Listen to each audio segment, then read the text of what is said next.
Howdy and welcome to Thursday's edition of Today's Bread. Now we're currently in a series called Messages on the Old Testament. With this week we're going over God Restores His People. Now today's portion, Responding to Challenges. Well, our scripture reference is Ezra chapter 6 verses 1 through 17. Work on the temple's restoration had to be done in spite of opposition. Ezra 4 records opposition from two groups of enemies. The second of these two managed to get the work stopped for a time.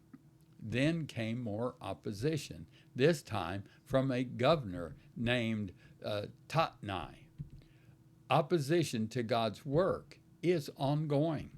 It may be found in a Christian being ridiculed by a teacher or a coworker, or a church being denied a building permit. In some places around the world, Christians suffer persecution. Despite trials like these, God will bring His plan to pass, as we see in the eventual completion of the rebuilding of the temple in Ezra's day. Now, by the time of Tatnai's opposition, Darius had become king of Babylon. Under Tatnai's advice, Darius conducted a search of the Babylonian archives to see if the Jews had ever been given permission to restore the temple. See it in Ezra 6:1. Well, the search produced a scroll detailing Cyrus's decree. The scroll told when the order to restore the temple had been issued, gave details about the dimensions of the building, and explained how the cost of the project would be paid. That's all verses 2 through 5. Well, based on the authority of this record, Darius ordered Tatnai to not interfere with the work, verses 6 and 7.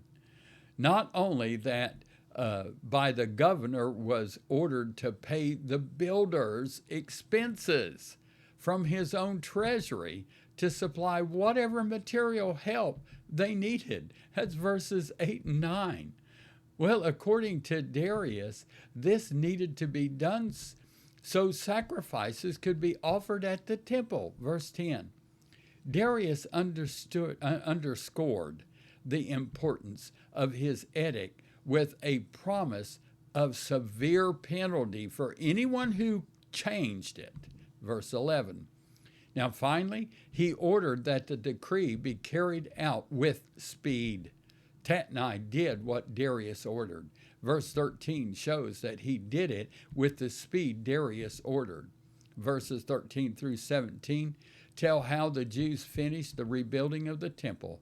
They celebrated as they dedicated this rebuilt temple with many offerings. This dedication served to remind the Israelites and their heathen neighbors that the temple was no ordinary building. It was set apart for one purpose and one alone, the service and glory of God. The New Testament teaches that believers are now the temple of God. Like the temple of old, Christians are set apart for the service and glory of God. Thank you, and I pray that you've enjoyed today's edition of Fresh Daily Bread. Well, have you prayed today? Well, listen, Thursday's prayer focus is for the fivefold ministry. Pray for the leaders of your church. Call them out by name, as well as the missionaries and evangelists that you and your church support. Now remember, Jesus, He's coming back soon. And now, here's Thursday's blessing. You are blessed with the peace of God which passes all understanding, and may it fill your entire life.